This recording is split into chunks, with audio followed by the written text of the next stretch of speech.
talk just for a moment about ageism before we launch into this conversation. It was coined by the late Robert Butler, a physician and gerontologist and author. He was also the first director of the National Institute on Aging. At the time, in 1969, we were more used to hearing about isms that had to do with race and gender, but Dr. Butler was referring to stereotyping and discrimination on the basis of age, which is a prejudice that's even less logical than the others, considering that if we're lucky, all of us will become part of this group that we help to put down. Ageism happens externally in the workplace, in healthcare facilities, in the media, employers who discriminate, ad campaigns that equate beauty with youthfulness, healthcare providers who dismiss your concerns because what do you expect at your age? But like other biases, it also operates internally, and it can have pernicious real-world consequences. Our own views of age, and we've been absorbing them since we were children, hearing stories about wicked old witches, they affect us in measurable ways. And I'm drawing here on work by a Yale psychologist named Becca Levy, who's been measuring the impact of age stereotypes for 20 years. She and her colleagues developed a scale that helps determine whether people see old people as capable and full of life, or helpless and grumpy, or other negative attributes. And over again, they have found that those with more positive attitudes about age behave differently from people with negative views, even when those groups are the same in other ways, including health. So older people with positive views of aging do better on memory tests. They can walk faster. They're more likely to recover fully from disability. They have better handwriting. They actually live longer. And it turns out that you can help older people to acquire those positive views. And Dr. Levy and her group exposed people in their 70s and 80s to one of these implicit association exercises in which you are being fed information subliminally. And after a couple of weeks of this exercise, they found that the subjects who had their perceptions of age bolstered did better on physical tasks weeks later. And in fact, they did better on the task than people that had actually been exercising for months.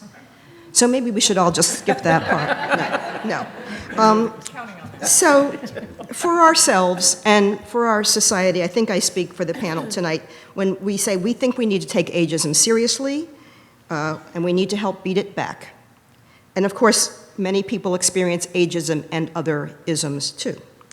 So one thing we think can help is to be matter of fact about where we are in our life cycles, right? Because the first step in combating bigotry is to resist our own biases. So all the panelists have agreed to say it loud and proud. I'm 67. Let me introduce these folks to you. This is a distinguished bunch.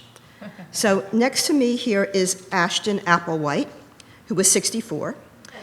She was named the Influencer of the Year in Aging by the web publication Next Avenue. She's an author, activist, and speaker whose book, This Chair Rocks, A Manifesto Against Aging, is available in the gift shop. Ageism, sorry, yeah. And she also writes a blog called Yo, Is This Ageist? Next to her is Veronica LoFaso. She's a geriatrician at Weill Cornell Medical Center and a nurse practitioner. Dr. LoFaso is director of Geriatric Medical Education at New York-Presbyterian Weill Cornell, and she is 60. Ellen Cole, a psychologist and professor at Sage College, upstate, co-writes and co-founded the blog called 70 Candles for women in their 70s and beyond. It has led to a book, also for sale in the shop, and to 70 Candles book groups and gathering. Dr. Cole, who was 75, has been honored by the American Psychological Association for her work. And you may remember New York Times reporter John Leland for his remarkable series that followed 6 New Yorkers over age 85 for a year. And that series is becoming a book called Happiness is a Choice You Make, and Other Lessons from a Year Among the Oldest Old.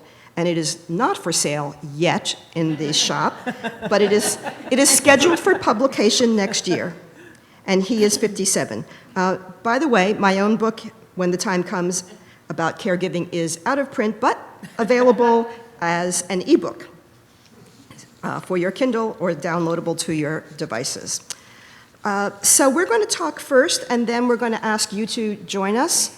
So, panelists, let's begin with some of the assumptions that you have found about older people and the effects they have. In other contexts, we might call these microaggressions. Are there experiences that you've had personally or that you've seen that you'd like to share to help give people an idea of what we're talking about? I will give a very recent one. I'm not contagious, but on Friday I was diagnosed with strep throat and pink eye, and I just got, no, I'm okay. I've been taking antibiotics. I have two doctors and 2 nurses who absolutely authorized my coming tonight. I came from Albany, New York, and I'm not contagious. But when I went to the doctor, I went to urgent care, and the doctor said to me, your name, okay, Ellen Cole, how old are you? I'm almost 76, and you must be retired, he said to me. Well, the truth of the matter is I work full-time. I have never been retired. And you know what? I didn't like that at all. I didn't like that assumption. Right. Yeah. Ronnie, do you find this in healthcare a lot? I find it all the time. I mean, I can't tell you how many times I've gone down to the emergency room to see a patient. And invariably, it makes me so furious because invariably the older adults who are, febrile and having really bad problems are stuck in the back little cubicles. After a while I thought, well, maybe, in the beginning I thought this was just by chance, but I really do think that there is an ageist component to that in that they just want to get them, away and in the corner. But I also see it day in and day out about whether or not people are eligible for cardiac procedures, whether or not surgeons will operate on them, whether or not they're eligible for either trials in oncology. I mean, there's any number of ways where this plays out. Day in and day out. Right. Go. I mean, let me say something inflammatory right out the gate. When we talk all the time about, in healthcare, about resources being allocated to the very young, but not to the very, why should we spend money on old people who are going to die soon? They don't say that part out loud. When we could spend it on kids, we would never accept a similar argument on the basis of race or sex. Right. So I suggest we get in the habit of just rejecting the grounds for the discussion right out of the gate. Right. Well, I'm the youngest here. Yes, you are. But I feel it's I'm the oldest. appropriate. The clumsiest. The kids always mess up. But, I'm kind of feeling my age today, so I'm happy to be here. But I would say, Paula, that you look fantastic. I can't believe you're 67. and wait, isn't this how we talk, all of us? Yeah. Yes. And I'm no better. Right. So No, I'll cop to it right away. It's if we're going equating- to talk about ageism, it begins in daily conversation, in the little thing we have. And we assume that, okay, when I said I feel my age, you guys knew what I meant. Right. Age feels like something. How could, and when I said, Paul, you look great, you don't look 67, it's the idea that Right. age looks like something. Mm-hmm. But it doesn't feel like anything, it doesn't look like anything. Age is a process that goes on at every part of our lives. It's not this destination. The longer we live, the more different from one another it becomes, so the less legitimate any statement about how you should look or act becomes. Right. And also it's obviously implied there that it's better, it's better to look young. So you probably all heard that the mom on the Brady Bunch died on Friday. Florence Henderson. On NPR, they say, I forget her name, but... Florence Henderson. Thank you. Florence Henderson died at 82 years young. I heard that on NPR on Friday. I work at the Museum of Natural History, and today I got, since you will be 65 years young, from the health insurance person at the museum, will you be enrolling in Medicare? Oh, wow. Bad. Okay, we all hate this. We all hate that. 65 years young, whatever. But let me just point out that this, you see this same kind of dislike of the realities of aging in facilities that care for older people. So one reason that people get moved along out in, in assisted living or in those tiered retirement communities, time to move on from independent living to assisted living, time to move on. It's not only about your health, it's about marketing. These places do not want their incoming people to think it's a place for old people. I'd like to just move on a little bit because, Ellen, you mentioned that you are working and you are not retired. And I thought it would be helpful to talk a little about work because the model of retirement is just shifting for baby boomers as we approach it for health reasons, for financial reasons, and probably for sociocultural reasons. So what are you hearing from your readers in their 70s about work? I think the first thing to note is that in this year, 2016, the first of the baby boomers are turning 70.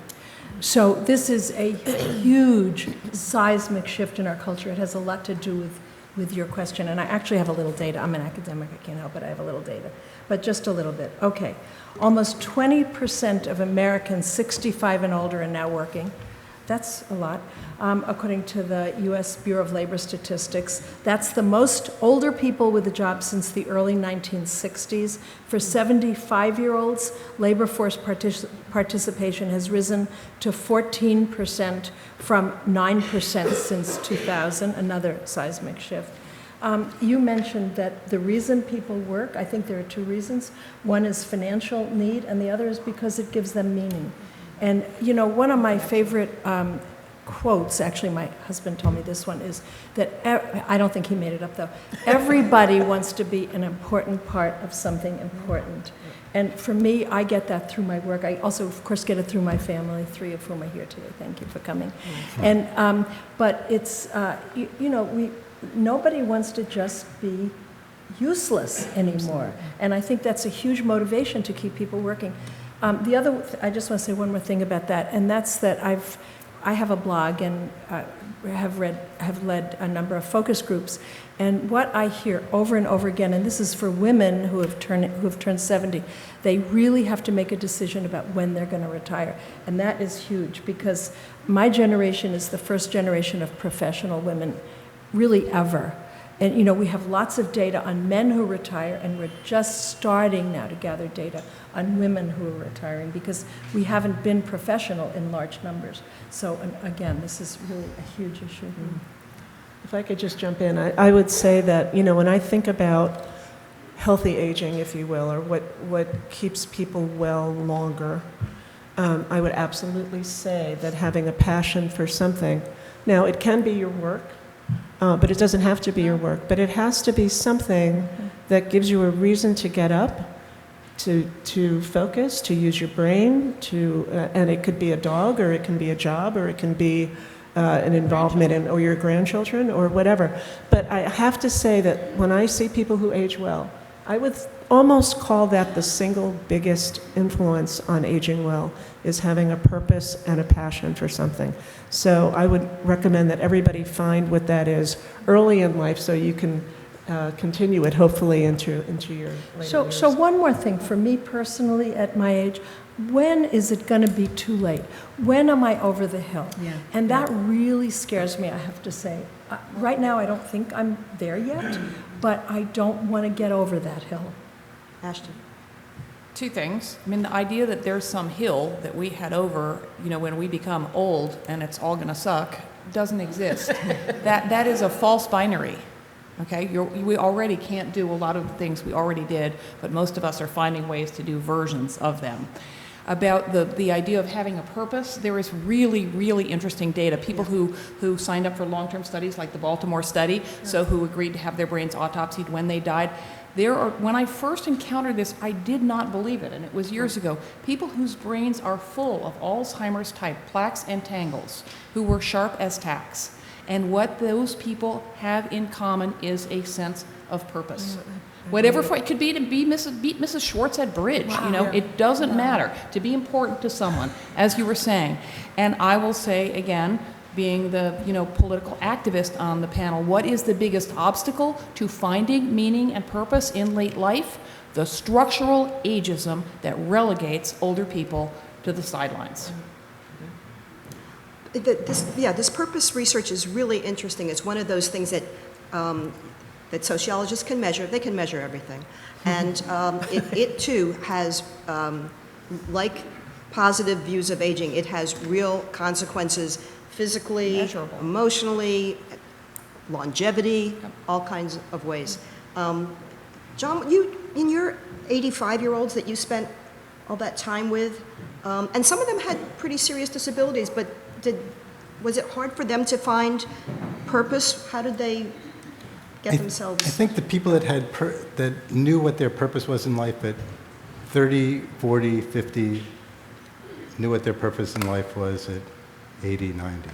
And I think having the idea that at 80, you're worried about Alzheimer's, now you need to get a purpose in life, that's no way to go about life. I think that you're going to have a better life at 30 if you have a purpose in life, and you're going to have a better life at 80 if you have a purpose in life. And the physical manifestations might be a little stronger at 80 or 90, but we're who we are. That's like, old age isn't this thing that happens at the end of life. It's tacked on. You've lived your life, and now there's this like sort of waiting room that you wait in to die, and all these things are going to happen to you. We're still that same person. We're still on our way there. And so having that purpose in life matters. But I would say that of the 6 people I spent a lot of time with, Jonas Mekas, who was the oldest of them and kind of the most vital of them, knew... Filmmaker. What? Yeah, The filmmaker. Yes, he's a filmmaker and archivist, and one of the people who started the anthology Film Archives in the East Village, and Holocaust survivor. He was a Christian, but he was Lithuanian. He was brought into a Nazi work camp, and suffered the Soviet invasion of Lithuania. So it's not like he had an easy life, but he knew when he woke up in the morning what one of the 4 or 5 things he might want to do were. He didn't know which one, but he knew that they were there, and he knew that and what his purpose in life was beauty. It was that. He said, if you pursue beauty, and if you see beauty in your life, whether it's a flower or a poem or a film or friends getting together and sharing some food, then he was happy. And if he wasn't doing that, then he wasn't happy, he didn't have a purpose in life, and he wouldn't know why to get up. Right, interesting. I don't think we want to equate that necessarily with a professional goal, right? No, I mean, I interviewed a lot of older workers, and the sort of advice to find your passion has always irked me, because I'm a generalist. I mean, if you had told me 10 years ago I would be captivated by aging, I would have thought, oh, that must be really depressing. Why would I want to, seriously, why would I want to think about that? Aging is how we pass through life and how we interact with institutions and each other in society. It's perfect, but I stumbled on this. Me too. I interviewed a guy who was a translator in Santa Fe, and he said, well, you can find someone who wants to know what you know. Everybody knows something, right? That you're good at something, and you can find someone who needs to learn about that. Right. One of the things that bugs me personally is in these images of older people and discussions of aging is this notion that if we just do enough yoga Eat enough kale. and take enough fish oil or kale, I live in Williamsburg. I'm sorry about the kale reference. then we can be that couple dancing on the beach in an ad for erectile dysfunction, and that we can be immortal, basically, and that if we have the chronic kinds of diseases and disabilities that a majority of older Americans do have, well, then we're doomed. And, by the way, it's our own fault because we didn't do enough yoga. And we've all kind of heard of this school of thought called successful aging, which then implies that there's unsuccessful aging. And so we all want to be healthy, but most of us will have various kinds of issues that we have to cope with. Does that have to stop us? I'd be interested in what the panel's found about aging and not being the glam couple on the cruise ship. I mean, you can I don't know where to start with that. First of all, you can absolutely lead an incredibly meaningful life. I mean, and this is what I try to teach our students all the time, is that you can have somebody come in with a hangnail and they're the most miserable human beings on the earth. And you can have someone with 7 chronic illnesses who are out there living it up and really enjoying every day and appreciating it. And it's really, I'm not going to say it's just a mindset, because some people are handed really bad deals, okay? Some people are really facing some horrible stuff. But I do think, and I like to approach that scenario when people have multiple chronic illnesses, in that you can always improve some small aspect of their lives. And I think what you have to do, and what I try to teach the students to do, is to sit down and say, what is it that how would you like to see your life look? What is it that you can't do now that you'd like to do? And I try to focus on what that is. I try to find the one thing that will improve the quality of life for that person. You know, is it walking an extra 2 blocks so you can get to your game of bridge or whatever? Whatever that is in their lives, that's what you try to do. So I don't want to be Pollyanna about this. There's a lot of bad diseases out there, and it's not fun. Approach it positively, where you incrementally improve a variety of small parts of their existence that can make life a little bit more meaningful and more enjoyable. So I think there is a way to move forward with it. I actually have an answer to that also. And there's a psychologist named Chris Peterson who died much too early from University of Michigan, who has a saying, other people matter. And to me, if I was going to give the key to a life well lived, it would be avoid social isolation, gather together, have community, whether it's through whatever that might be for you. I talked to one of my daughters-in-law this morning who works with homeless people in Barre, Vermont. And I said to her, so what do your old people deal with? What is their issue? And she said, well, put health aside for a second. Number one, it's finances. She said, I talked to a woman this morning who had to decide, is she going to pay her electric bill or is she going to buy meds? Now that's very serious. But if you put that aside, she said, the second issue of tremendous difficulty is loneliness. And I thought, that's the same no matter what your income level is, to gather together and not be socially isolated. That's my answer to your And you question. don't have to be in Barre, Vermont to be isolated either. Absolutely. If I had a nickel for everyone who sends me, the video of the 90-year-old yoga amazing person or doing the limbo or whatever, and the disability rights has a phrase for this, inspiration porn. And they talk about super crips. I coined the term like super geezers. Those people are great. They are aspirational models, but it's really important to remember that they are outliers, just like the person drooling with early onset Alzheimer's. They're real. The media loves them because we do gravitate towards those stories of extremes, but they are outliers, and most of us will end up in the messy middle. The other thing that really goes unstated about this whole successful aging trope, as I say, if you wake up in the morning, you are aging successfully. And there is an enormous class bias there that often goes undiscussed. In order to get on that cruise ship, you need to have money, or you need to have access to personal trainers or gyms or even just healthy food. And so this idea, so that's a huge thing that doesn't get talked about, and also the idea that it's, that neoliberal idea, it's your fault. And as we age, we are all hostage to an enormous number of factors not of our making.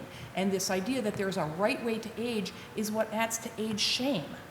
When we feel like we're not doing it right, instead of getting angry about the barriers to services that are the real problem and that we should be angry about.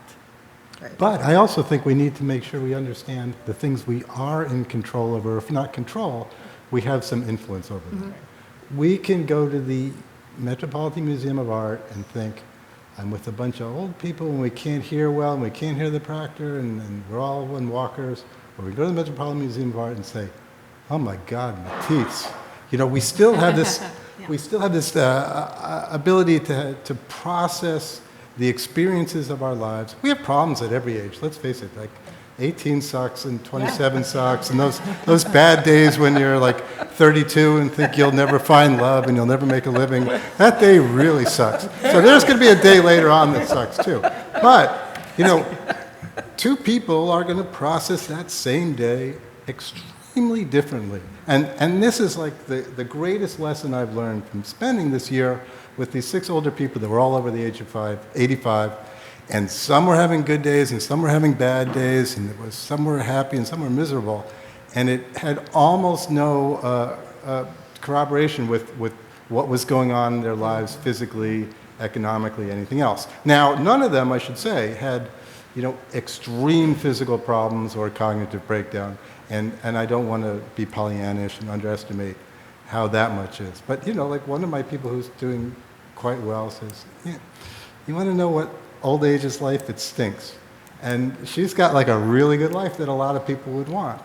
And one of my people who lived in a walk-up apartment and he had 2 of his toes amputated in the course of the year, and I asked him his favorite part of the day, he said, waking up and thanking God for another day.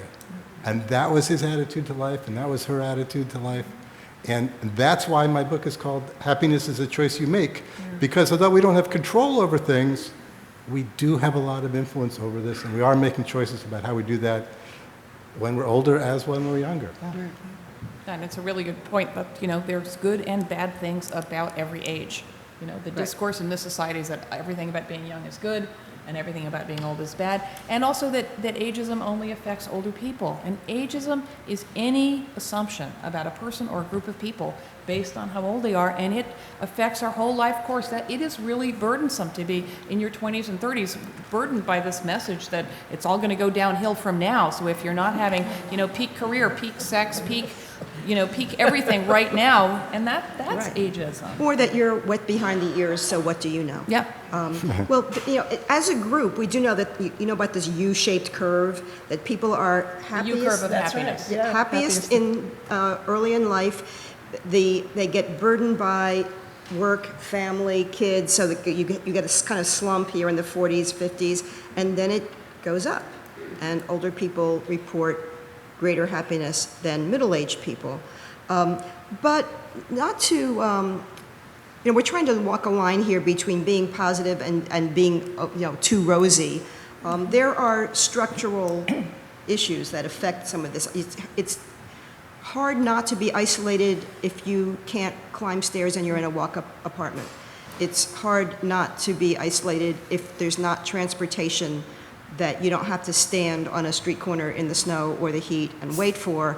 And so that's a social issue that the society as a whole has to address. It's hard. We can't put the burden on individual old people to say, don't be isolated, and you figure that out. We have to socially make that possible. And I'm bringing this up because, not to delve too deeply into the currently terrifying political reality that dawned a few weeks ago, federal policies do have a big impact on services and programs for aging people, not only Social Security and Medicare and Medicaid, but things like Meals on Wheels, transit help.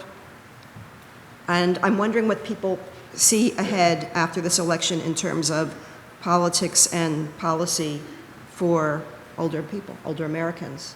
Anybody want to jump in here? No. We're all Raised scared. 0 times during the campaign. I know, that, yeah, they were all afraid it would make them look old. No one mentioned it. No one Even though mentioned Trump will be I said his name, sorry. He will be the oldest president, Yeah. sitting president. He's 70, Clinton was 68. I kind of love that their ages never came up, and Sanders was, what, 74? He's 72, he's my age. Bernie Sanders is my age. So, right, so sorry, it Maybe never, a year younger, he might be. it never came up, so that part was cool. So there's But- not going to be any problem. But the whole issue, but the issues never came up either. Yeah. So that was not so exciting. Ronnie, are people in healthcare girding for changes about this? Yeah, I mean, I think everybody is very nervous about how this is all going to play out. Obviously, if something happens to Medicare, we are in a dismal situation. I worry about local things like, are we going to have senior centers, and how that's going to trickle down in terms of places where people can come together and socialize and not be isolated in those ways. And then, of course, what is going to happen in terms of training physicians who are generalists and how that's all going to happen, because if we don't start training generalists and geriatricians, given that in 2030 there will be a huge, huge boom of older adults. I don't know how we're going to handle that. So there's any number of ways that we can worry about this. I'm not totally up on what's going to happen to Obamacare. It sounds like they're going to keep pieces of it. How that's going to play out, I don't Right. know. But it's very, very scary for us in healthcare. And Medicare is the biggest scare. Medicare is the biggest scare, but the ACA affects healthcare for older people too, like Yeah. vaccine coverage and Right, right. things that are the most cost-effective things you could possibly come up with. Right. But a $30 copay is too much for some people to get a flu shot. Right. So yeah, that is It's a little terrifying. nerve-wracking. Ashton, do you want to talk about politics at all? Well, I've been thinking a lot. I've been thinking a lot about how to make an anti-ageism movement inclusive for everyone, since everyone ages, and since we know that civil rights movement left women out, the women's movement left women of color out, and then that all seemed to be sort of academic after but then I realized that we all are going to have our causes that matter to us, whatever they happen to be, and what we can do in an organic way to combat ageism is to make sure that whatever cause we're involved in has a diverse age group in it. I mean, ideally diverse in other ways, but any group that's just made up of 20-year-olds or 70-year-olds is less effective de facto. I mean, that's just an argument you can make to anyone. So if we get out there, and I mean older people in the streets too, and represent, and of course younger people have to not say what are those old people doing, but let's work together. That is how we build an inclusive anti-ageism movement, by integrating all these other struggles.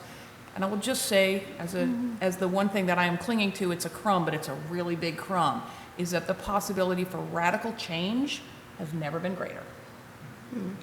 But then how do we understand the fact that most older voters voted Republican this time? It happened a lot around the Brexit. A minor note of cheer, around the Brexit, there was a tremendous amount of really, really anti-olders vituperation that I haven't seen cropping up. It's true. However, the fact that most older that we tend to become more physically incapacitated as we age says nothing about the physical state of any given individual or about the potential of an older person to recuperate from illness. The fact that I am at a certain age tells you nothing about my political beliefs, what I stand for. So, it's the same argument. Look at the individual. Okay. That brings me to, given all the research we've been talking about, that shows that attitudes matter, that shows that that feeling part of community matters, that lots of things besides just your genes and your yoga practice affect your life as you get older. I want to ask what some of the things are that people think we can do to push back against ageism. And we've seen enormous amounts of social change in other ways, but we haven't seen, to my mind, we haven't seen a whole lot of change about the way we think about old people. It's new. And even that word, which I'm claiming old people because I'm sick of the euphemisms. You know, I am not a golden ager. Senior's okay. Ashton calls us olders. She likes olders. Well, older adults is the only term. Older adults is the official. I like being an old lady. Old lady is good. 7 years ago, I moved from Alaska to Albany, New York, and I wanted two things. I wanted a women's book group, and I wanted an old ladies tennis group. And I really meant it. But most people are not that evolved. Most, in an ageist society, it's true. Most people don't want to acknowledge that they're old, whatever that means. I like older because it defuses that binary, you know, that scary idea that you wake up old. Most of us will acknowledge being older. And it reinforces the idea that age is a spectrum, and we're all older than some people and younger than others. I'm not sure if this is on the other hand or just in addition, but I think until I really like being old. I think it gives me advantages. But I think that until we come out as being old and we could say, I am my age and I am old, we're not going to defeat ageism. I would say that's Clearly, we have to accept it. Yes, and embrace that's it. my number one answer to your question, which is how to defeat ageism. Old people, come out of the closet. Right. Say it Out. You betcha. Yes. Good. Yeah, there you go. What else? Well, I think, I can only speak, in terms of healthcare, what we teach and try to teach, is that, we teach the students to do what's called a life review. And the reason to do that is because you will never pigeonhole somebody into being old or being non-functional or being slow or being, whatever, all of the ageist terms that you use, if you really get to know them as an individual and really do a functional assessment and see what they're actually capable of. I know this seems very simple, but actually in medicine they never do it. Assume capacity. They assume, that's right, well, they assume incapacity, unfortunately. So that, in my world, in my little world of healthcare, that is the way we try to avoid ageism, is by really, really getting to know the individual, see what they've done, and see what they can do functionally, and then make decisions that way and treat, as Mark Lack says, I think you've said it as well, you've seen one 90-year-old, you've seen one 90-year-old. And that's really true. And that's the way we approach it, at least in healthcare. To echo what you said, all change starts between our ears. We have all internalized all these messages our whole lifetime about how old equals bad. So the first step, sort of counterintuitively, is to look inside yourself for ways in which you are ageist, instead of for evidence that we're not, because we can't challenge bias unless we're aware of it. If you look back to the women's movement, it was started by consciousness raising, because what happened was women shared their experience, and they realized that what they thought were personal problems were actually widely shared political problems that required collective action. And on my blog, which is thischairrocks.com, under resources, there is a downloadable guide called Who Me, Ageist? How to start a consciousness raising group around age bias. So I would say that is the first imperative step. Right. But what about then moving out from our own consciousness raising, collectively, what are some of the things that we think need to happen? I'm particularly concerned about, well, for example, transportation, which is less of an issue in Brooklyn, but in most of the country, when you cannot drive, you cannot function very well. You have to, it is a car-based culture, so that's like, to me, that's one thing I'm concerned about is transportation, and another is housing, affordable housing, which is not necessarily age segregated, but it can be. And there's a lot of kind of grassroots movement about co-housing and shared housing and villages and different kinds of models of ways of helping people not just age in place, because that can be a real prescription for isolation, but aging in community so that you can stay in your community, but you are not all on your own. I do want to say a small thing about that. So when my colleague and I ran focus groups all over the country, and we were trying to figure out what are salient issues for women who are turning 70. And the thing that we were completely unprepared for, we didn't anticipate it at all, is where am I going to live next? We predicted everything else, but that one took us by surprise. And it just seems like, at least for the women we interviewed, 70 was a turning point. And they hadn't really thought about it before, but then they started to think about it. So this is really important. Right. It's crucial, and none of these things happened without enormous organization and pushing and political lobbying, and now it's all going to get harder. So heights and hills, get ready. But there still is, I mean, there's a lot of money to be made around services around the baby boomers aging, and that is going to drive a lot of innovation. I mean, I see it in, I mean, granted on a very scattered and ad hoc basis, but around co-housing, around the village-to-village movement. So there's a ton of people thinking imaginatively about this. Right. It's a lot of And this gonna self-driving come- cars. That's what I'm counting on. Self-driving cars, right. It's like microwaves and online banking. Like, really, disability is defined by what you can't do. And if you can't get to the bank, well, then you had a disability. But if you don't have to get to the bank or use a stove or drive a car, then voila, things get easier. So yeah, there is some of that. And there is a lot of money to be made in it. There's also a lot of ridiculous tech ideas. Techno-optimism Oh my that God. robots will save us all. Robots, right, yes, robots. I think, right. Okay. But so, those ideas will sort themselves out, and some will succeed, and they might be the right ones, but they'll probably be close to being the right ones, and the stupid ones will fall away.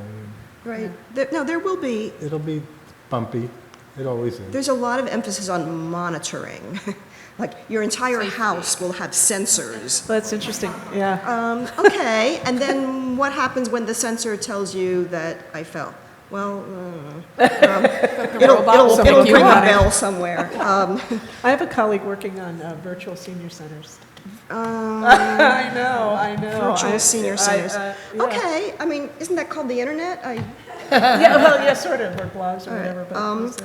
So, just for me personally, just my little mission is speaking up against ageism when I encounter it at the risk of being a little bit rude. But we are all steeling ourselves for this now, right? We're ready. We got our safety pins. Like, we're going to stand up against racist jokes. We're going to stand up against bigoted anti-Muslim sentiment on the subway. We're going to speak out against anti-Semitism. So, like, I speak out against aging, and when someone says, I don't want to tell my age, I say, well, why not? It's a natural thing. Someone says, the senior moment, I say, I teach grad students, they're 23, believe me, they forget things too. I don't want to wear a hearing aid because it makes me look old. No, it makes you look like you have a hearing loss, and so do half the lead guitarists in rock bands. It's, these are things that just everyday conversation, I think, can kind of help shift things. And if we don't call it out, nothing changes. Before we move on, we were talking a little among ourselves about media, since most of us are involved in it in one way or another, and about how the media portrays older people. And we do see this George Herbert Walker Bush jumping out of a plane when he was, 80-something? 90, all right. And he And has really good health care. and he has Barbara. So there are those outliers, and then there are the horrifying healthcare stories. But beyond that, we were talking about whether newspapers and magazines. I write for the Times. John writes for the Times. Ashton's a writer. Ellen writes for her blog and writes books. And you can. I can write a little bit. Ronnie just saves I lives. write articles. So boring. But whether age should be mentioned at all as a trait. I train journalists, and I always tell them, find the age. So and so, 53, is doing whatever it is. I mean, I put it in the book as a thought experiment. Just, when we don't know someone's age, we're itching to know it. Yes. But where does that itch come from? It comes from a human desire, I think, to categorize. Someone tells me she's, dating someone new. My first question, in my head is, how old is he or she? But, but I think that impulse leads us to categorize, which leads us to stereotyping. And I think we should learn to deal with that itch for the same reason that they no longer put race reflexively. You can learn it from the context, but it shouldn't be up there out front, because if we wonder how old that person is, that is precisely what causes us to question what people are capable of at different ages. And that's really healthy. And Well, there's race disappeared from these stories because it was such a toxic presence in stories. Age is better? Yes, absolutely. I agree. I agree, it's less Yes. toxic. You're I going to agree. interview Mrs. Johnson at the mall and you find out she's 43. There's nothing toxic at all about that. But what happened was that race appeared in a certain type of stories that were always negative stories. We do not like to withhold information from people. We're in the business of giving out information. But this was information that we did such a bad job with that we needed to be We're doing a really bad job with handcuffed. age in the media too. No, I mean, I agree that it is less toxic than race. Racism is embedded in the culture in a different and more pernicious way. No argument. But age is also embedded in our media portraits of people in ways that are pernicious and damaging. For anybody who is academically oriented, you probably know American Psychological Association writing style. I don't know how long ago it was, maybe 20, 30 years ago, the APA made a decision that you couldn't, in reference lists, you couldn't list the person's first name because we didn't want gender identification, because only men got published. And so if your name was Susie, you didn't get published. If your name was Richard, you didn't. Okay, now a number of decades have gone by, and I think that's a real loss. I am dying to know whether it's a man or a woman, because it's interesting. Not that it's just interesting, and I feel the same way about age. I want to know someone's age. So we could have, I think, a good, constructive Duke it out. conversation about that. Right. Yeah, I feel that way too, with more information, not less. I mean, I would actually rather reinsert racial identifiers than leave out age, but not my decision to make, but it's something interesting to think about. We would like to hear from you, your questions and your ideas, your experiences, your ideas about action, and we invite you.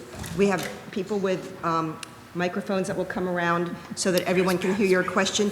We invite you, if you would like to join us, to claim and say your own ages too.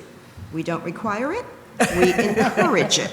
But we'll shame you if you don't. That's right. No, we'll roll our eyes. See, ageism. I'm kidding.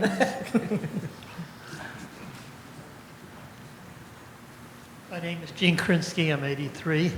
Thanks, Jim. And I have to tell you a story about my mother. When my father died, we were at the cemetery. I did not take charge of the tombstone. My mother handled everything. And I look at the tombstone, and I have my father's date of death on it. And I said to my mother, "Why didn't you put his date of birth?" And she said, "But if I put his date of birth, everybody would know how old I am, because everybody knew I was a year younger." And I'm saying to myself, now that is vanity. I mean, think about that. The man is dead. It's pretty clever, though. And She won. everybody will know how old I am. That might take the cake, but really, it's her vanity. Yes, of course. No, it was a vanity, of course. But it was so, I was dumbfounded. I just stood there by the gravesite, and All right, There's a hand we over have there. people over at this side. I'm standing up because I've discovered that being born tall is a very great thing. Nobody believes my age. I will be 84 in January. I've lost 3 inches. I used to be taller. But they think old people have to be all shriveled. Now, Use the microphone. Pardon? Okay. I said I'm standing up because I've found out that being born tall is a tremendous advantage and nobody believing your age. I'll be 84 in January. They expect an old, and I've lost 3 inches. They expect an old lady to be all shriveled and down there, and I'm not. I think also that it's very important to put the ages in the articles, because it will help break the age barrier. When you read in the paper that a woman of 83 was mugged and she smashed the guy in his head with the bottle, you go, yay! We're not dead yet. I think it's very important. It's part of the description of the person. So I think we should break the age barrier in the articles. But I have a question for you before you give up the mic. Why is it an advantage for people not to think you're your age? Because it breaks the barrier. They don't think that I'm useless, hopeless, helpless. I am helpless in certain ways.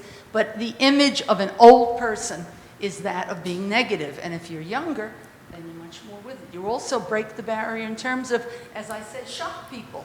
I'm not the ordinary in the old, you know, how you go along with it. I go to the Y 3 times a week in the locker room, and it's wonderful to hear the younger women say, gee, you older women talk about such interesting stuff. You know, we yell across the locker room, they get a whole different picture. I said, we don't talk only about our arthritis, et cetera, that you wake up in the morning, and if you don't hurt, you're dead, you know, that kind of thing. But that we have, and everyone yells across, it's a whole kind of education for the younger people to be in a group with older people. I would like to think that we would all go to the EEOC and file complaints, but sometimes that's counterproductive, depending on your individual situation. But and even when people keep up to date on their skills, know all the latest computer programs, et cetera, you can see this coded language sometimes in ads, you know, energetic, you know, vibrant workplace is just a code for if you're 40, don't bother. So yeah, I don't know what to do about that except to file complaints when you can, and for people to work collectively to try to, you know, maybe Heights and Hills wants to meet with local employers, and you know, there are employment programs for older people, and some people don't want to use them because they don't want to identify as older people. But I don't have a good solution. Ashton, do you? You know, it's a big issue. It's going to take time to change. One thing I think is interesting is that ageism is often the first form of discrimination that white men encounter, and I'm hoping that maybe it's possible, you know, to turn that into some awareness and advocacy around that. Like, hello, it's not welcome to our world. It's not a meritocracy, and you know, to use that to, I mean, and it's also true. I mean, you know, there's a whole chapter in here about ageism in the workplace. Not a single stereotype about older workers is true, and when there is something like, you know, older workers, if they hurt themselves, they take longer to recuperate, but they hurt themselves less often. You know, mixed age teams are the most creative. So I sort of, you know, I hope that, I know that there are enormous economic imperatives that, you know, we're going to need more skilled workers that are going to drive the integration of more older people into the workplace. There are, you know, macroeconomic trends, and also, you know, educate ourselves. It is not true that older people take jobs away from younger people, for example. That's a fallacy. So educate and, you know, work to change the laws. I would say tell your age and keep trying.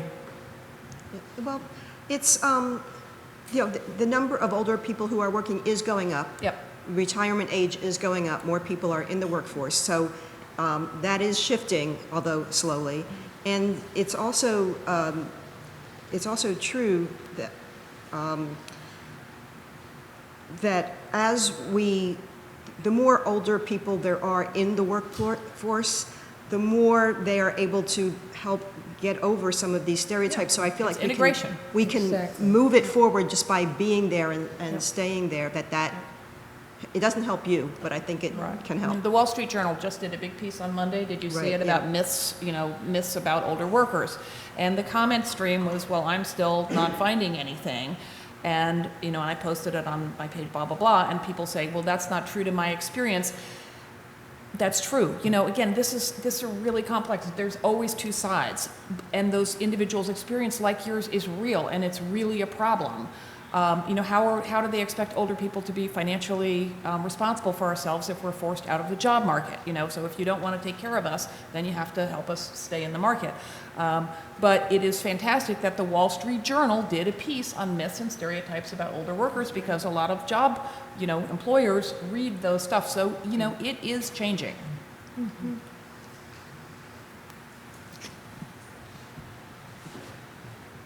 Hi, my name's Peter. I'm 34.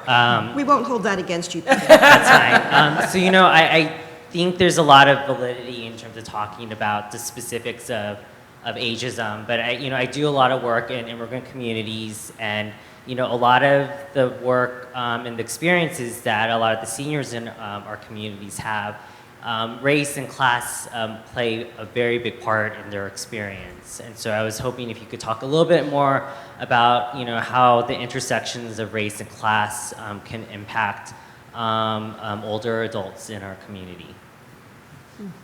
I had two interesting experiences when I was leading my focus groups. One was I had, this is just two really quick short stories. I had a group of just black women in Albany, New York, and they were all 70, and they were middle class, upper middle class, so that's a very specific, but they were all black or identified as African American. And one of the things that they said is, I'll never forget this, ageism is not our issue, it's racism. And and these were women who came of age during the Jim Crow era. Every single one of them had horrific stories about racism in their lives. That's one. The other is that I did a group in Dallas, Texas, with all women who identified as women Americans of Mexican descent. And what they said is that the big issue for them is they're losing, their children and grandchildren have lost their culture. And the example they gave is their children are named, I don't know, Lucinda and Esmeralda, and their grandchildren are named Ashley and Madison. And that was a very, very sad for them, actually. Those are just two. Can I ask how you see it playing out in your patients or in your clients? Or I'm sorry, I forget where you were. Well, so in a prior job, I worked a lot with seniors in Chinatown. Yeah. And so, a lot of seniors face multiple barriers in Chinatown, but, language access is a big issue. And so, in New York City, if you look at the demographics of those that are aging, the majority of people that are aging in New York City are people of color. A lot of them are non-English speakers. A lot of them have experiences with immigration. And so, if we're talking about, a senior that doesn't know about the senior citizen rent increase exemption program because the city doesn't advertise it in all the languages in order for them to be aware about that, it's a really big issue. And so I do think that, there's talking about the intersectionality of how this happens and how people experience things, race and class, definitely add another layer to talking about older adults. Well, all of the growth of New York's older population is from immigrants. The native-born population over 60, I think it's over 60, but it might be over 65, has dropped. It's all coming from overseas. I think the Dominican Republic is the biggest country. China is the second biggest country. A lot of these people are people who came over later in life to care for their children's children. They bring mom over from China because I've got to work and now I've got kids. And so they come over late. And so language problem is huge in that population. You come over at an older age, there's no Social Security, or they're very extremely limited Social Security. So your access to all these systems and your knowledge about the systems that you do have access to is really limited. So, and that's a language issue. So I think this is a huge issue in New York. Yeah. I mean, been thinking about intersectionality a lot. Because ageism, everyone ages. It is a new idea. We haven't, it is the last socially sanctioned prejudice. These are new ideas to most people. The fact is, it is going to affect them, even though it's much less salient than perhaps you're saying, they can't understand the directions from the pharmacy or, figure out which bus to take. Clearly, that's more salient, and I do, again, think race is different and specifically different. But it is easy to, you don't have to choose, because ageism, because we all age, it is, and it's also different in different cultures, of course, but that makes ageism the perfect target for collective advocacy, because when we make the world better to grow old in, we make it better for people with disabilities. No one talks. We act as though old people don't become disabled and people with disabilities don't get old. We have a tremendous amount to learn from the disability rights movement. We make it better to be a person of color. We make it better to be a kid. So working against ageism also benefits all these other groups, even if we just, we're just beginning to figure out how to do it. Hi, I'm 70, and I've been retired since I was 59 3/4. And I saw 60 Minutes, and I'm very concerned about Alzheimer's, because what they said was that if you reach 85, there'll be 40% that will have Alzheimer's. And I was speaking with my brother, and he said he thinks that it'll probably be 50%. So I think that's a very real problem, and we can dance around everything, but that's a very, very bad disease. And then I think that very seriously, we don't know what we're going to need as we get older, that long-term care insurance is something that, I don't know how people feel about it, but that to me seems like a very important idea.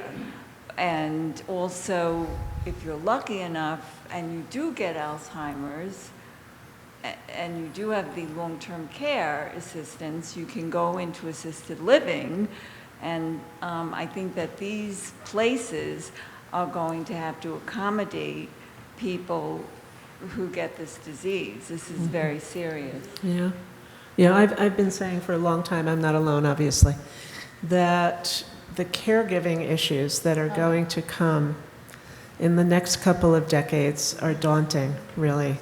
I have in my office, every week, 5 daughters who are coming in and saying, do you know somebody good? Do you know somebody good to take care of mom? Where can I find somebody? And there are agencies that are employing people, but the boom that's going to happen in 2030, not to be the bearer of, but I mean, it's a reality, and you're bringing up an excellent issue. Unfortunately, your statistics are right about over 85 group. I've heard 45, I've heard 50% of, people who live to be over 85 will have some kind of cognitive issue. I've been doing this for 20 years. I'm giving out the same medicine I gave out 20 years ago, which, by the way, It doesn't work very well. doesn't really work so hot. But is some kind of cognitive issue the Alzheimer's? Or No, do you we're take talking them- about Alzheimer's. We're talking Okay. about dementia. You're right. The point well But taken. also, when we Yeah. talk about Alzheimer's, close to 100% of stories we see on TV about Alzheimer's, read in the newspaper, are mom who no longer recognizes her daughter when she goes to visit her, dad who wanders off in the street. Alzheimer's is a long process. And Yeah. there's a long It is. period in which one has Alzheimer's before we get to that stage. And often that'll be very late in the game. That's a point And well late in the taken. life. I mean, And and it is so not- the idea that at one point you have quality of life and then Alzheimer's hit and there's no quality of life, I really don't want to underestimate what a devastating disease Alzheimer's can be. But people can have years of a quality of life with Alzheimer's, and the British Medical Association, they did these surveys where they would ask people who had this Alzheimer's diagnosis about their quality of life. And they would ask their caregivers about mom's quality of life, dad's quality of life, your spouse's quality of life. And the difference in the way they reported it was tremendous. The caregivers thought they had no quality of life. The older people thought or the people who had Alzheimer's, thought they did have quality of life. And they surveyed them over time, and their self-reported quality of life didn't change much as the disease advanced. So again, It's relative. None of us up here wants Alzheimer's, and I bet none of you guys want Alzheimer's. Yeah. But it's not a single thing. Yeah, yeah. But there is something interesting happening here, and what's interesting is not the drug trials are all bad news. They've just all failed. There's not a drug yet for this. But the rate of dementia is actually going down in this country when we were all Really fast. braced for it to go up because it is age-related. So if you're going to have an aging population, all these boomers, well, we're going to have massive amounts of Alzheimer's, and yet the rate is going down. So, and it's not clear why. We don't know why. It might have to, we know that there's a correlation with education, and that the population is getting better educated, so that might affect it. We also know that there's a relationship with diabetes and heart disease and other and stroke and other kinds of diseases that are more treatable than they used to be. So we can't really treat the Alzheimer's any better, but we can treat some of the other conditions that seem to contribute. So it's a very interesting finding that we need to know more about. Judy, you wanted to say The other something? thing is exercise, I think. I mean, There's a segment of the population that Take a mic. get counted and doesn't get Mike, Take a mic. There's a segment of the population that doesn't get counted and doesn't get talked about and has always been people that we see, which are those people who are isolated and don't have families and begin to show signs of dementia. And these are the people who are not going for medical care because they don't remember to. And we as a society currently do not have a way of addressing these people. And that's a huge concern. Because as baby boomers are aging, and we heard that the first baby boomers turned 70 this year, and 10,000 baby boomers a day are turning 70 for the next 20 years. 333 every hour. Okay.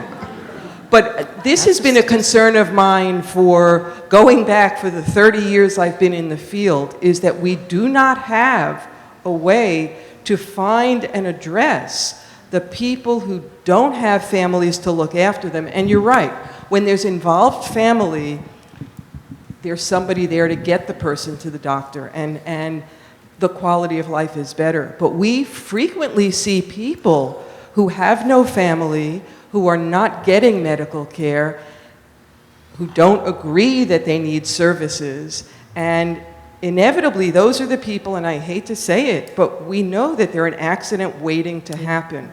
What we often try to do with people like that, because they don't consent to wanting more care, we try to get people like that hooked up with Meals on Wheels.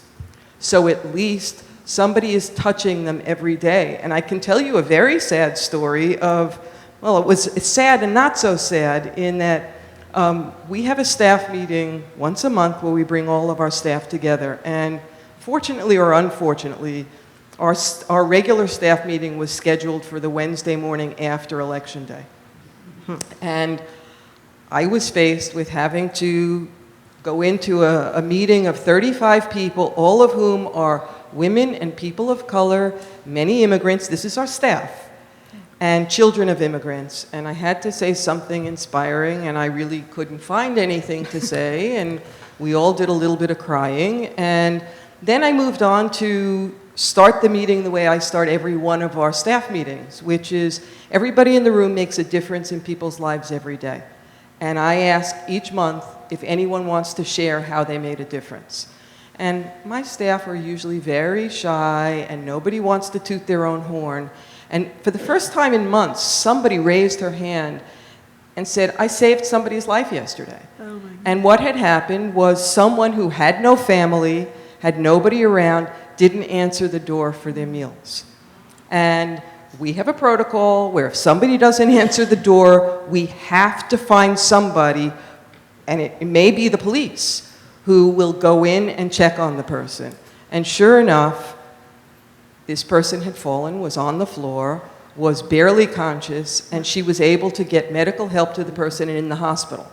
I mean, I wish it was a great story and we saved her life and everything was wonderful, and it's not. I mean, this is somebody who's declining and has no one in her life. But I worry about, particularly in light of what's happening politically, and you asked the question before, are you worried about what's ahead? Yeah. I'm terrified about what's ahead. because the funding for these kinds of services is scarce to begin with. So it's not a question, it's just a statement. It's scarce to begin with because a society that doesn't value its older members doesn't value the people that work with them. And that is why we need a social movement, a broad-based social movement to change the way we think about aging. And I don't want to be a Pollyanna about Alzheimer's. It is a terrible disease, but the story you just told is one primarily about social isolation. Alzheimer's is not typical of aging. Where internalized ageism comes in is in this terror. What's my biggest fear? Absolutely, getting Alzheimer's. I'm hoping if a purpose really keeps you safe, I should be good for a while, but it's genuinely scary. I am not poo-pooing it, but it is important to look at both sides of the coin and to say that it is not typical of aging, and that, you know, why senior moment jokes are not okay. Because they imply that every old person can't remember something, and that, you know, most of us will lose parts of processing, especially that part where you can't remember the name of the movie you saw with what's his name. But most of us are going to end up, again, in the messy middle, where it takes us longer to find our slippers, but we do find them, we do make our way through life to the end, and life continues to have meaning for us. Do you agree? Bravo. Okay. Well, I also think that the other key is the social connectedness. Absolutely. piece. Totally. Hello, I'm Taina Evans, and I'm 31. Baby. Yeah. So, in keeping with the political climate and some of the changes that you all mentioned before about having an inclusive anti-aging group, there are some communities, especially in New York City, that particularly like living in retirement communities or their own senior residence.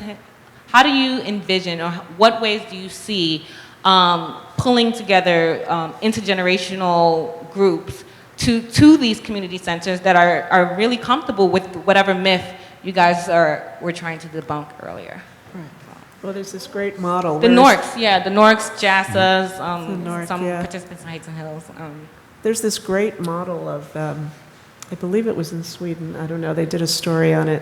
Or with college students. Yes, they had college students moving in I with, think it was Holland. I think it was Holland. was it Holland? Okay.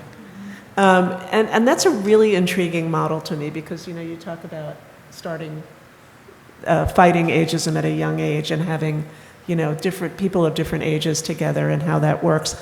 And I would love to see something like that happen in this country where we could really, it's such a win-win, if you will, you know, where the young people. It was cheap housing for students cheap in a housing senior, for students. senior residence. Yeah, and I'm sorry, thank you. I didn't explain what it was, right. So anyway, I think that's one intriguing way of sort of addressing this issue. I'm sure you have many thoughts on this as well. Is that right?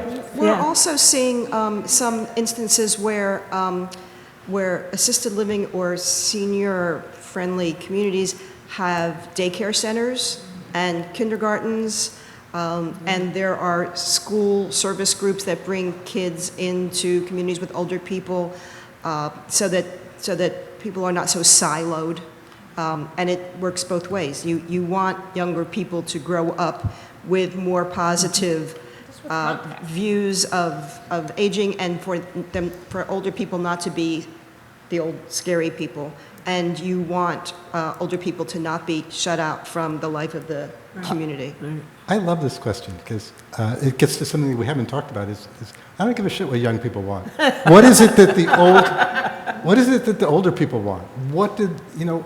I keep hearing from people that they're these really idealistic high school students, and they want to do this reach out program with the nursing home in the area, or they're college students. They want to start this thing where they're going to meet with people online and communicate with them online, and they just wonder why it's not working out for them because nobody wants to talk to them, and people don't want them to be, it's not beginning by asking the recipients of whatever these services we're talking about want in the way of services. And so the answer to your question is, geez, let's ask these people, how do they want the community around them to interact with them? What is it that they want?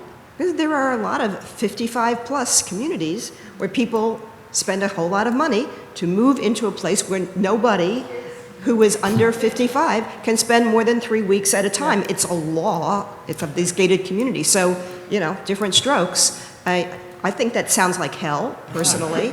Not because I don't want to be around old people, but because I want kids, to come to my door on Halloween who are smaller than me. And I just kind of want to, I want a multi-generational community, but not everybody does. Not everybody does. We have time for just one more question. Oh my goodness. And then I'm sure we can continue the conversation, and we have books. As the oldest person here, may I ask a question? Oh, yeah. No seniority, no. That's so ageist. That's ageist. How do we know he's the oldest person here? He's the bravest, though. Okay, I'm not the oldest. I'm 87. You're a liar. Anybody older than 87? I am the oldest. What has not come up at all, and which is a concern of mine, is death. Assisted dying would be such a help for many of us. What are your thoughts? I can say this was a huge issue in our focus groups. We came up with 10 things that old people were, 70-year-old women were most concerned about, and that was in our top 10 list. And so you all know right now that medically assisted dying is a big issue in New York State, and we're all going to have to vote on it eventually, I think. So it's here, it's legal in some states, and not in all. You know a lot more than that than I do. It's legal in 5 states. And one of them is California, which is the largest state. Right. So this is a real game changer when Jerry Brown signed that legislation. But these kinds of aid and dying laws, whether people like the idea or not, are not a kind of panacea. You have to have a terminal illness. You have to have mental capacity. It does not work if you have dementia. And it's very unclear whether there could be any kind of advance directive that would allow you to access it once you've lost mental capacity. So it gets a lot of attention. It is an issue of huge importance to an extremely small number of people. But it will be. Wait a minute. Okay. There's no place, including Holland, which is often used as the Netherlands used as an example. It's 4% or less. In Washington State, last year, there were 53,000 deaths. The number of people who used their death with dying statute was 200. It is not whether you support it or not, whether you think people should have the choice or not, it's not going to change the way most people die in this country. For that, we need more palliative care, more hospice care, more making life better for people. Right, palliative. Because the number of people that want that kind of death are passionate but small. Well put. I mean, Rich is... And they tend to be white and well-to-do and educated so far, but that may be because of where it is. California is going to be different. That's a brilliant answer, and I've never heard it so well put. I've been a charter member of Compassion and Choices, which used to be the Hemlock Society forever. I think it should be easier to end your life if that's what you choose.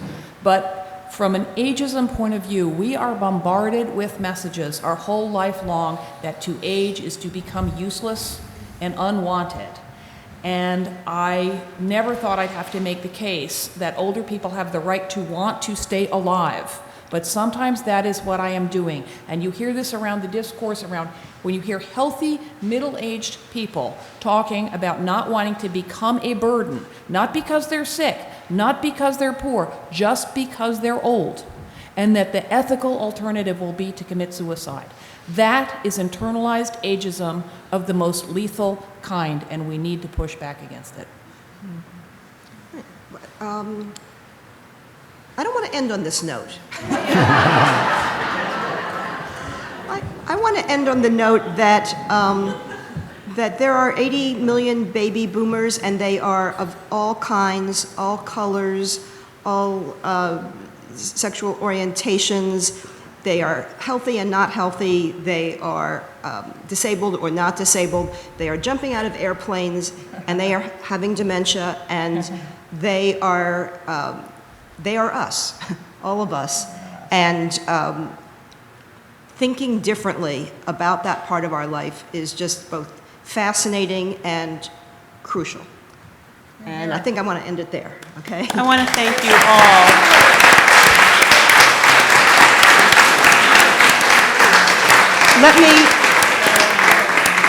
Let me say that our authors here will be happy to sign books if you want to pick them up in the shop next door, and that this program has been videotaped and will be available on the Brooklyn Historical Society website. Okay. Thank you so much.